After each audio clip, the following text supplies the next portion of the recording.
Good morning, or good afternoon, depending on where you are located. Thank you for joining us via video. We are trying a new communications vehicle for this quarterly all-staff update for two reasons. One, we have significant savings by taping our updates versus having a phone conference. And two, employees can either join together and watch the video or watch independently, which we hope will be more convenient for you. Please let me know what you think of this new mode of communications. In the course of the video, you will be hearing about our second quarter financial results, new developments in process, an asset management update, information about our Enterprise Green initiative, and some exciting human resource programs.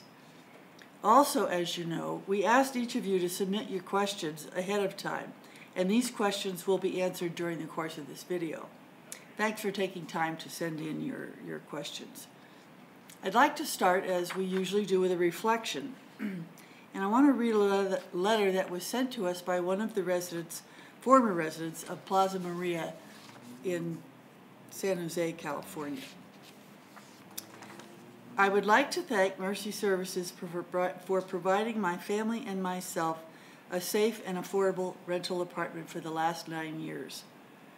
I have lived at the Plaza Maria apartments with my wife and 3 daughters these last 9 years in San Jose, California. My wife and I were both fortunate to have completed 4-year degrees at San Jose State University. I have also continued to pursue graduate studies in earning a teaching credential. This has been largely due to the fact that we lived in affordable housing. If we hadn't found Plaza Maria, it would be unlikely that we would be able to afford a house now. We just moved out of our apartment and look forward to owning a home of our own. I would like to thank all of the staff and personnel that contribute to the Mercy Housing Organization. I am a substitute teacher for Evergreen District in San Jose. In addition, I have become a firefighter for the City of Oakland. I believe in my heart that the course that God has chosen for me could not have been possible if we were faced with larger rents these last 9 years. When we first found Plaza Maria, we were excited to find the property to feel safe, have a great location downtown, and wonderful amenities on the property. The manager was extremely friendly, and the families that lived there seemed to have a vested interest in keeping the grounds. There is a true sense of community and ownership within the building. I myself have also worked in the community room in providing computer literacy classes when I first moved in. I would advise families that are looking to better their situation and outcomes to first consider this property. I never thought that we would have lived there for so long, though it made sense to stay in this property until we were better equipped with an education and financial stability to move on. Thanks again for building this property. We are a true testimonial on a positive outcome from living there. Respectfully, the Swarthmore family. I thought that this letter really reflects the feelings of thousands of families who live within our properties, and it was appropriate to share that with you and to thank you for all the good work that you do every day. Now I'd like to introduce our Chief Financial Officer, Steve Spears. Steve has been on board since mid-June, and he comes to us from the CalHFA, California Housing Finance Agency. He is making his way around the various regions, so please introduce yourselves and welcome him. Thank you, Sister Lillian. I've been very busy since I arrived, and I'm looking forward to getting out to the offices in the next few weeks and meeting you personally. So the first thing I thought I'd do is give you a brief financial update. Here's where we are. We just finished an exhaustive review of the first half of the year with all the GBC presidents, all the NBC presidents, major support department directors, the whole works.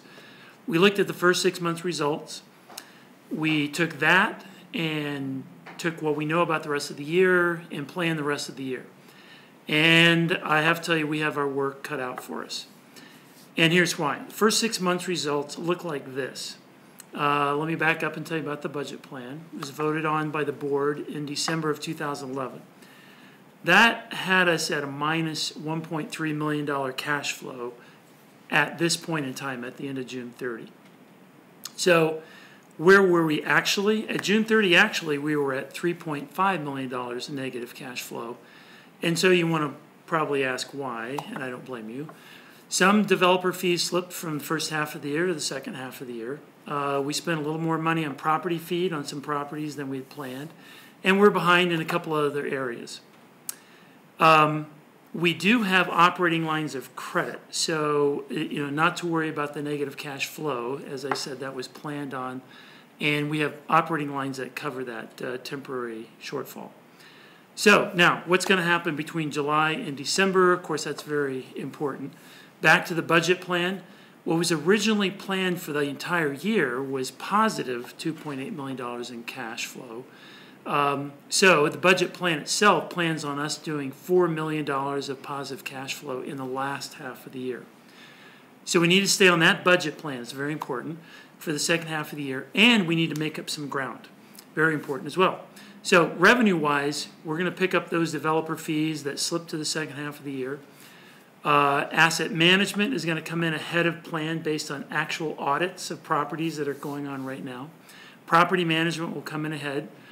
Consulting revenue will come in ahead for the second half of the year. And of course, controlling our costs will help us meet the target as well. So we always got to be mindful of that.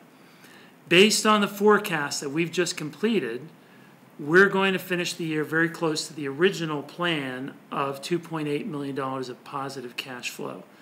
That's going to take a lot of hard work by everybody, and it's very important for us to keep that goal in mind.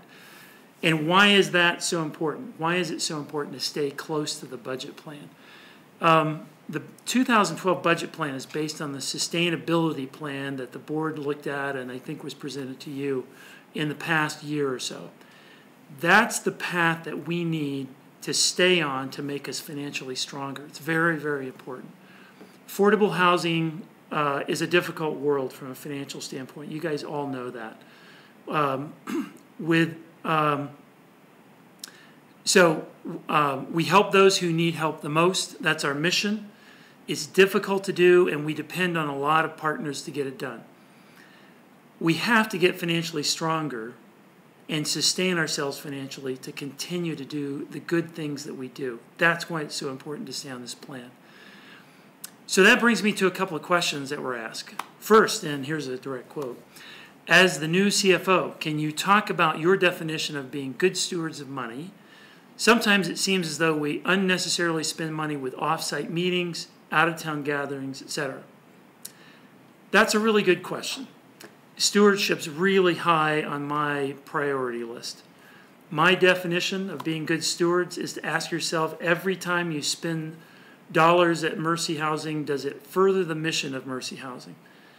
So, with regard to offsites and gatherings and that sort of thing, here's my observation so far. Mercy's a large national organization. We have 1,400 employees, in various locations around the country, very widely dispersed. Periodically, I think we need to get together and talk about best practices and how we can improve and communicate better. We can do this by email, we can do it by teleconference, that works to some extent. But I think we further the mission of Mercy Housing by getting together occasionally. We plan these meetings occasionally, not often, and we do it carefully. We make them as productive as possible, and many times we get sponsorship from our business partners through donations and use of their facilities, and that cuts down on the cost substantially. Okay, here's the second question. If specific business centers are not meeting budget, why do we cut our program budgets rather than slow down on hiring of new positions? So, as I said earlier, Mercy's business operations are complex. Not everything's directly tied to everything else. And we have a difficult mission from a financial standpoint. We do the best we can to plan things out, but sometimes we get hit by developments in real estate markets or with specific properties. Financial markets, things change on the political front that we just simply don't anticipate. When that happens, we have to make some very difficult decisions that take into account a lot of considerations. The problem is, with the size of the organization and folks scattered around the country, you probably don't get to see all those considerations or all parts of the problem from your vantage point. The only thing I can do is this. I would encourage you to ask questions. I'll do the best I can to answer them. And if you have a question about a particular item, please forward that up through the chain of command, and I'll try to answer that as directly as I can. So that's the end of my presentation. I'd like to introduce Carol Breslaw, our Vice President for National Resident Services. She'll give you an update with your area. Thanks, Steve. Hi, I'm Carol Breslaw, and I'm here to share with you the launch of a new organization-wide initiative for Mercy Housing, Environmental Stewardship. As you already know, environmental stewardship is not a new concept for Mercy Housing. Over the years, we've undertaken a number of activities to be an environmentally sound, affordable housing developer and owner. For example, for years, the Eco-Committee in California was highly functioning and developed and implemented guidelines on reduce, reuse, and recycle, which are used across the organization. Currently, the Denver corporate office has a green team that was responsible for the Mercy's corporate office designation as a certifiably Green Denver green business. We have also completed numerous green retrofits, particularly in the Northwest, and completed Level 1 and Level 2 energy audits on a number of properties across the organization. We were also part of a consortium that used Bright Power to help us explore and understand energy usage in our properties. In addition, the Mercy Housing Management Group purchases Energy Star rated appliances, uses environmentally friendly cleaning products, and replaces incandescent light bulbs with CFLs whenever possible. Recognizing our long-term commitment to green, we agreed to be part of the Enterprise Community Partners call to action to ensure that all housing with public subsidy and long-term affordability will benefit from green practices. In fact, we were the first affordable housing nonprofit organization to sign on to this enterprise partnership late last year. What this means for Mercy Housing is that we are embarking upon a process to coordinate all the green activities that we have been working on over the years into an organization-wide effort that will be known as environmental stewardship. We will build upon the knowledge and experience of those who have been leading Mercy Housing in this arena for many years.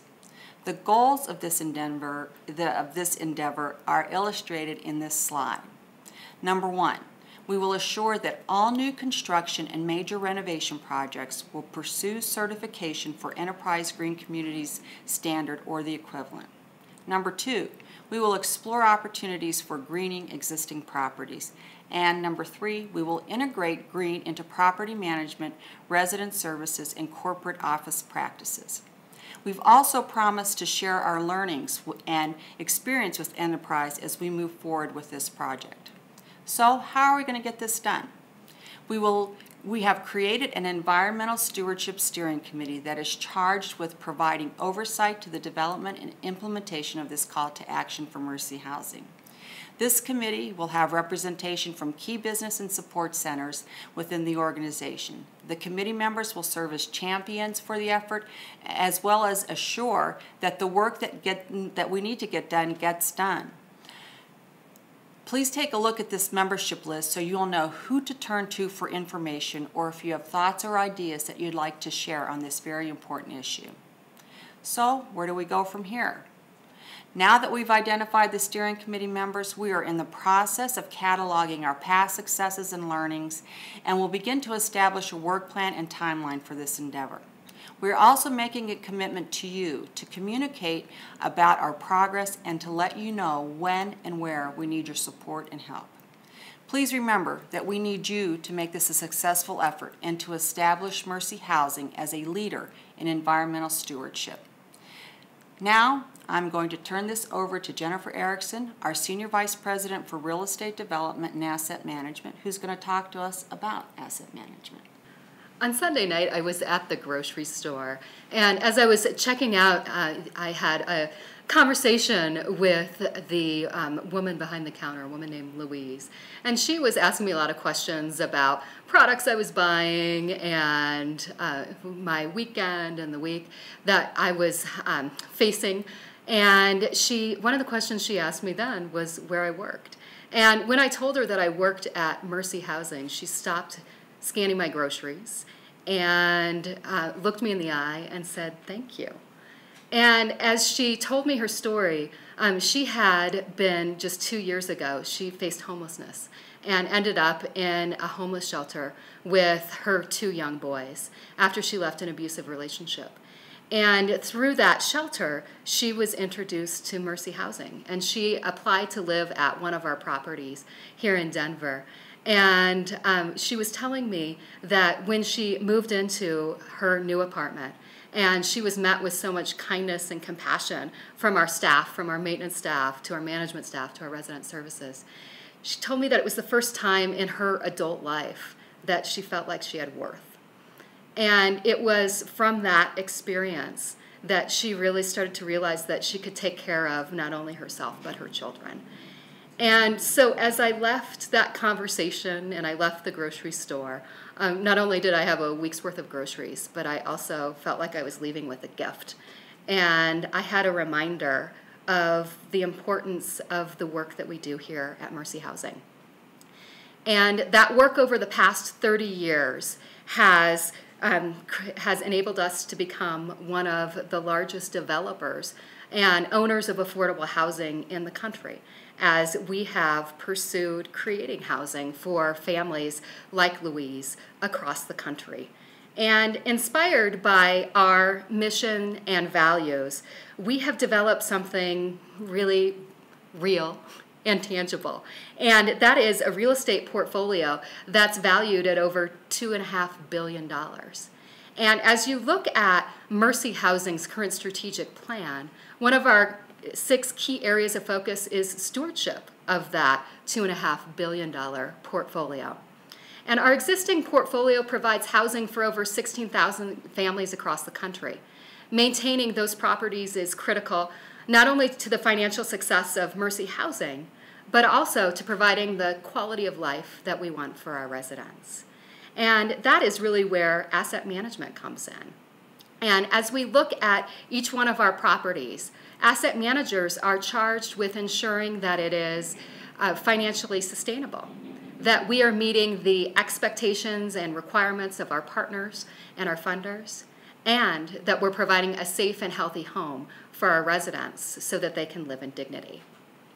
In pursuit of this portfolio stewardship goal, Mercy Housing made the decision earlier this year to create a national asset management platform.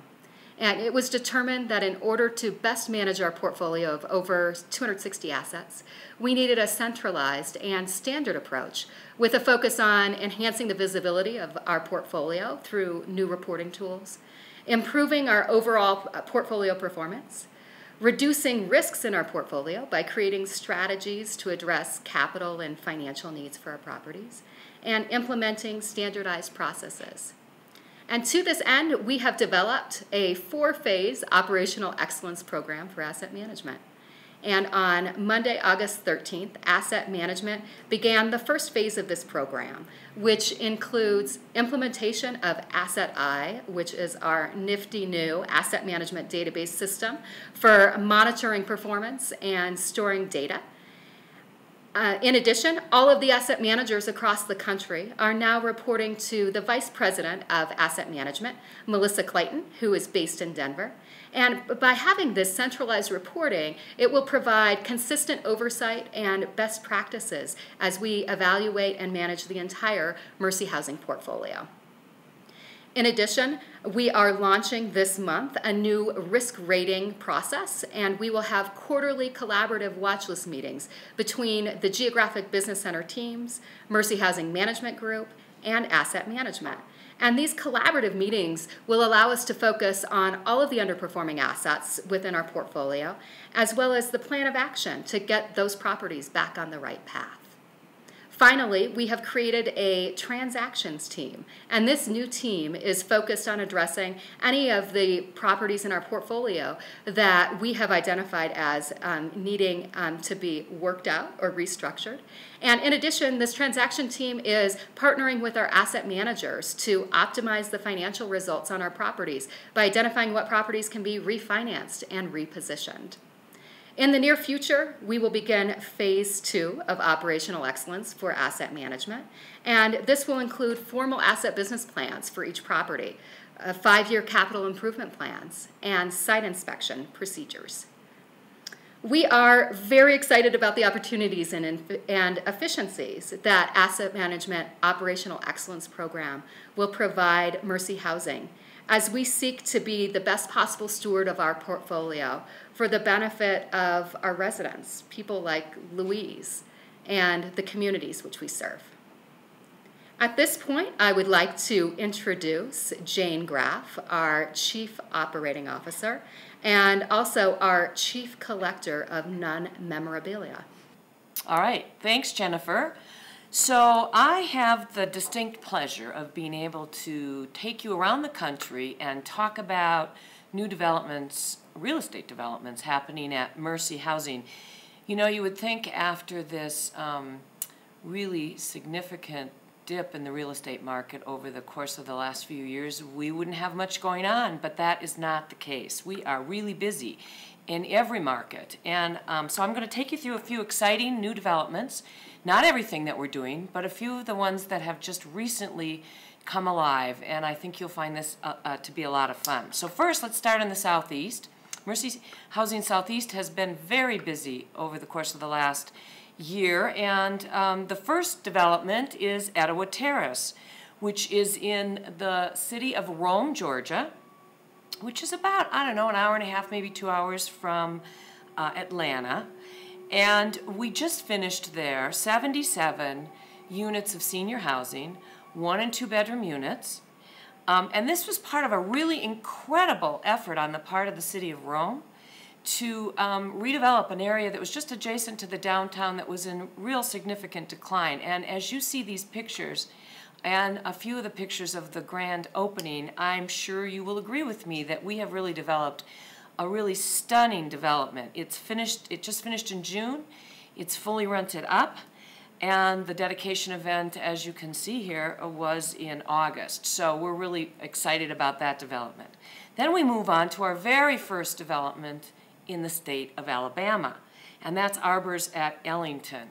That's in the city of Pleasant Grove, which is actually a suburb of Birmingham. It's our first, as I said, Alabama property. And it actually came at a really important time because it's 40 units of senior housing, 1 and 2 bedrooms, but it finished just in time to start to rehouse many of the seniors that were relocated and lost their homes in last year's tornadoes. So we all remember those tornadoes, and it was a huge swath of tornadoes in the southeast area, and so we're really pleased to be able to be part of that rebuilding effort in Alabama. That's 100% leased, and the not the groundbreaking, but the opening event just happened recently, and we have a few pictures of that. Now let's move west, and we will come into the Mercy Housing Lakefront market. We currently are under construction in that market in a little town of Grays Lake, which is directly west, if I'm not mistaken, from the city of Chicago. And we're developing 70 units of senior housing there in that town. It's under construction currently, as I mentioned, and it's due for completion in the fall, probably another, I don't know, 2 months, maybe 3. And I think that you'll see these pictures are gorgeous. I mean, you can imagine this porch. It looks over the lake. It truly, there is a lake at Grays Lake, and we're taking full advantage of it. So that's a fabulous development, and one of the new developments here of senior housing. Now let's move on to Denver. Some of you know that we recently dedicated Bluff Lake, which was dedicated actually at the board meeting that was here in Denver in June, the national board meeting. We had an opening ceremony then, and we all had a chance to tour the property. It's 92 units of family housing in the Stapleton redevelopment area. It's our second family development there, and 47 of those 92 units are set aside for homeless families and vets, and we're really very excited about that. They're in the midst of rent up at this point in time. We are totally complete in the construction. It's a beautiful property, as you can see by the pictures. So now let's move even further west, and we'll be out in Boise. We have the really distinct pleasure of finishing up on 12th and River, which is a senior apartment complex of 53 units, first development in the city of Boise. And in fact, this is the first new construction project for the entire city of any type in the past couple of years. So as you can imagine, the city fathers and mothers are very excited about this development. It opens on August 30th with our big dedication event. And this is right on the edge of downtown. So it's very exciting. It will have rent subsidies for all the seniors living there, and it's a really enormously helpful resource in that community. We'll move on to, that development, of course, was done by Mercy Housing Idaho and Mercy Housing Northwest. And now we'll move to Columbia City Station, which is our very first ever Seattle development, done by Mercy Housing Northwest. That property is on the light rail system, and it is 51 units of family housing, literally almost across the street from Columbia City Station of the light rail. This development is in a neighborhood that is just rich with services, across the street from a family center that has all sorts of resources, a child care facility, just a great neighborhood. We're very excited. It's complete in its construction now, and it's in rent-up. And so soon we'll be having that grand opening, and we will hope that some of you will be able to join us. Now we'll move on south to California, and I'm going to start in Sacramento, in our Mercy Housing California group in Sacramento. We have the distinct pleasure to be doing housing on the campus of the Sisters of Mercy of the West Midwest, formerly the Sisters of Mercy of Auburn.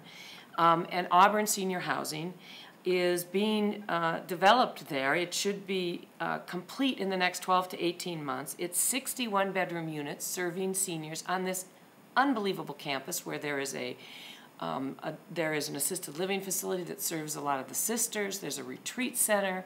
It's wooded. It's beautiful. It's in a lovely historic town of Auburn. It's going to be it is a wonderful example of the creativity and collaboration that we have with our sponsors, and we're just delighted to be in that community and being able to do that with the sisters who graciously and and donated to us the property to make this development happen. So now let's move on to the city of San Francisco, where we're doing not a brand new development, but the redevelopment of an existing property called the Arlington. The Arlington has served special needs and needy individuals in the city of San Francisco for decades. This building was built in 1907, and it's housed special needs folks probably almost from that time forward. It is 170. It was 174 units, but it was just small bedrooms. Small bedrooms. Walk down the hall to the bathroom. Shared kitchens on every floor, and we've really renovated it and transformed it into 154 small studio apartments where they have their own bathroom, their own little kitchenette, and it'll be a much, much better living environment. The folks that have been living there will remain there, and we will then work with the City of San Francisco, the Department of Public Health, to bring folks in that require significant services that we will be providing in partnership and collaboration with the Department of Public Health. It's really an exciting extension of our work there, and it really is an extension of the really important work we've been doing in Chicago all these years through our lakefront special needs housing that has gone on there for several decades. So we will be doing case management and a whole variety of other services. We're very excited.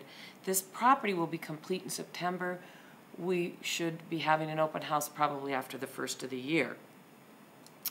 And finally, we finish in Southern California, in the great city of Los Angeles, where we are delighted to be under construction on Caroline Severance, which is a development of 85 it's a family development, 85 units, of which 48 of those units will be set aside for families with a family member that has a mental health issue. And we will be providing, with a partner, services that will address the needs of those folks, and look very much forward to working in that community. That development will be done probably in another 12 months. And as you can see by the video and the pictures, we're at the early stages, but it's going to be really a stunning development in the city of LA. So with that, I hope you've enjoyed. This is just a few of the things we're doing. There's a lot more in the works. We'll be sharing those as time goes on. But I wanted to give you a little flavor for what's going on in the neighborhoods all across the Mercy Housing network. And now I'm going to turn this over to Michelle Mamé, who all of you know is our Senior VP and Chief Administrative Officer, and she's going to talk about HR News. Thank you, Jane. I'm pleased to be able to share 2 new programs available to our employees at Mercy Housing related to your time off. First, I'd like to highlight our new Paid Time Off, or PTO, donation fund. We recognize that employees may have a family emergency or family crisis that results in needing time off, in excess of their available personal time. And from time to time, we're asked by our caring employees if they have a way to donate time to a coworker in need. Up until now, we really didn't have a way that was 1, easy for the person donating the time, and 2, easy for someone to come forward and ask. In tough times, it can be hard to ask for help directly from our colleagues. I'm pleased to share with you that a creative and thoughtful committee of your peers, comprised of human resources staff and employee volunteers from across the country, have helped us come up with a solution to both by creating a special PTO donation fund. Here's how it works. You can donate accrued but unused PTO time using a form located on the Human Resources payroll page on MercyNet. Once payroll receives this completed form from you, we will notify you that we have received it and withdraw that PTO from your balance. We have a few limitations on this donation. For example, we still want you to have some time left in your own account, and you can learn more about the program's parameters in more detail on MercyNet. Donations are entirely voluntary and confidential. If you're experiencing a hardship, such as a family health-related emergency or personal crisis like a fire or storm, you may complete a request for aid from the PTO donation fund using a form on MercyNet's HR page. A small committee, led by Human Resources and made up of employee volunteers, manage the fund and are responsible for considering all requests. Requests are treated with the utmost concern for confidentiality and respect. Recipients may receive pay that corresponds with actual time off, or in limited hardship situations, recipients can receive cash. We have guidelines on MercyNet that provide you with additional detail. Since this program's launch earlier this year, we have already received a total of 218 hours donated, and almost all of that has already been contributed out of the fund. We need more donations before we can pay out any more. So please consider making a donation of your PTO to a Mercy Housing colleague in need. The second program I'd like to highlight is the new Paid Volunteer Time program at Mercy Housing. This program allows employees 8 hours of paid time off each year to volunteer at a Mercy Housing property or to volunteer for another nonprofit organization. Volunteer opportunities at Mercy Housing properties will be identified by property management, resident services, or resource development and communicated via email. Those opportunities outside the scope of your day-to-day work certainly count towards this volunteer time. We also recognize that it's our responsibility to help strengthen the communities in which we live and work. As a result, we encourage everyone to become involved in our communities, lending your support to programs that enrich the quality of life and opportunities for everyone. As before, more information can be found on the MercyNet HR page, such as who's eligible to participate, how to notify your manager about your time off request, how to note the time and time saver, and how your time is calculated. I'm proud that we are able to offer these benefits to all of you, ensuring that our benefits continue to reflect our core values of respect, justice, and mercy. Okay, so we received some very interesting questions from you about human resources topics, and I'd like to read them and then read our answers. I don't work in resident services, but I'm concerned about the low salaries and regular turnover I see in resident services positions. What are we doing to recruit and retain these crucial positions? Good question. Every year, the HR team participates in market surveys with other companies like ours. For resident services, we are now participating in surveys that more accurately compare service providers, so we're sure to compare apples to apples. We review those market surveys every year and adjust our salary ranges accordingly. The HR team then partners with our resident services leadership teams to make sure we're paying fair wages and retaining our top talent. You may know that many of our resident services positions are funded by specific grants that restrict what we pay our resident services staff based on state or federal guidelines. Now, as it relates to retaining our resident services staff, we continue to have a good track record at Mercy Housing. Nationally, resident and social services positions turn over at an industry average of 44% a year. I'm pleased to report that Mercy Housing's turnover in resident services is just over 12% a year. That's certainly healthy compared to the national average of turnover in these sorts of positions. In any case, we are committed to recruiting and retaining our talented employees here at Mercy Housing and work hard to ensure that we have a rewarding and engaging workplace for everyone. Next question. How are we being competitive in recruiting new employees when we have downsized our vacation policy? So our updated vacation policy has been in effect since the beginning of the year, and it's still an incredibly generous time off benefit. New hires are able to accrue 15 days of vacation each year in the first 3 years with the company, then 20 days every year until their 5th anniversary, then 25 days a year following their 5th anniversary. Annually, our employees may roll over 30 vacation days from one year to the next. Every year, we do an analysis of benefits, including PTO, compared to many other companies that do what we do. Our intention is to have similar or better benefits offerings. Based on that analysis, we are satisfied that our PTO policy is certainly competitive and that we are achieving this goal. And as it relates to recruiting talent, this has not been a barrier for us since we instituted the new program. Next question. Will there be bonuses for 2012? So our property management and resident services site staff bonus programs are still in effect for 2012. If you're an employee at one of our properties and have a question about your bonus program, please talk to your manager. Employees participating in the corporate bonus program have undoubtedly noticed that the program, as written in 2007, has not paid out since then. We are continuously evaluating our business results to determine if we will meet our budget targets to be able to pay out a corporate bonus. Last question. Recently, I completed a 360 review of a peer and know that this could be helpful in promoting employees. But it seems like it's been a long time since we promoted anyone inside Mercy Housing to a critical leadership role. Is this an indication that our employees are not receiving the appropriate recognition or training? Well, when we have open positions, we certainly make every effort to consider internal candidates first, to make sure we allow upward mobility for those within Mercy Housing.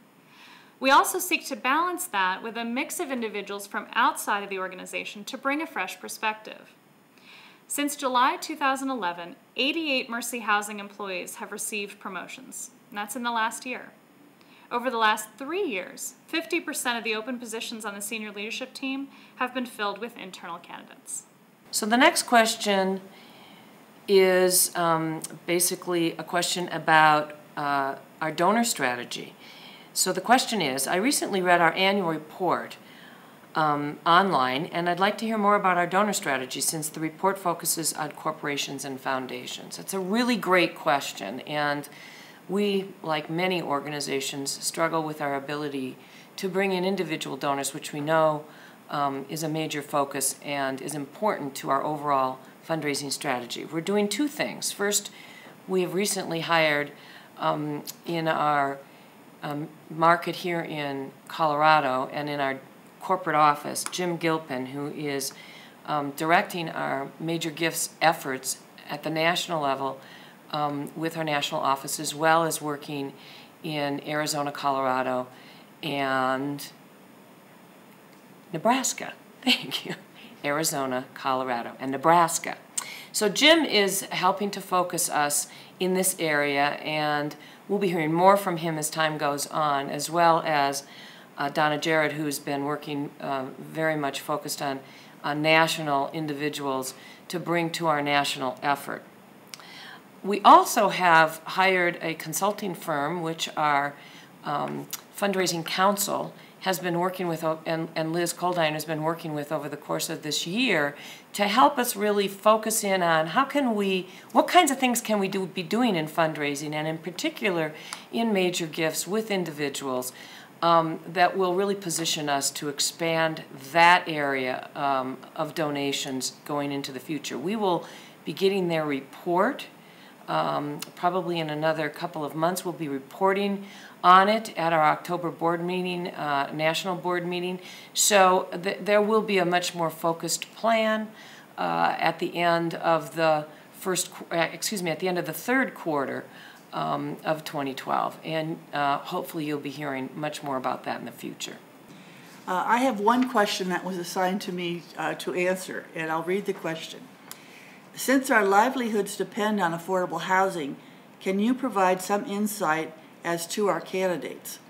As an employee reading the newspaper, it appears as though Obama, while he hasn't publicly said much or put any effort into highlighting affordable housing, he's not against it or trying to damage it more. Romney has said he would close HUD down completely and doesn't seem to believe in affordable housing anymore. Odd, since his father ran HUD for a time. Well, I have to make it clear that as an organization, we cannot support an individual candidate. We can support, however, legislation or programs that will affect our work. And I would say this, in my experience, the best housing policy we have gotten over the years has been when we had a bipartisan group in Congress. That's not the case today, unfortunately. I will also say that the current staff at HUD is the best I think we've ever had. They are practitioners who have had experience in affordable housing, and they know how difficult it is to do, and they know how difficult it is to do it right. And as far as the Romney campaign, I haven't heard much from them on housing.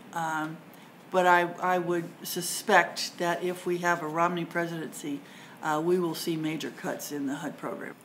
Thank you so much for those great questions. We strive to maintain open and honest lines of communication with all of you. In fact, if you have any feedback about this videocast, we'd love to hear it. Please send comments and any other questions to hottopics@mercyhousing.org. We welcome your feedback and thank you for taking the time to watch this video. Now I'll turn it back to Sister Lillian for her closing remarks. Thanks for taking time to view this video. I hope it has been helpful in informing you of some of what is happening around Mercy Housing. We'd like to hear from you. Do you like the video format? Were the topics covered of interest to you? Are there other topics you'd like us to cover in future updates? On behalf of the senior leadership team, thank you. Thank you. Thank you. Thank you. Thank you. Thanks for everything you do. You guys rock. All of us together do impossible things every day because we believe our work helps to make this world a more humane place. Please take care of yourselves. You are our most precious resource.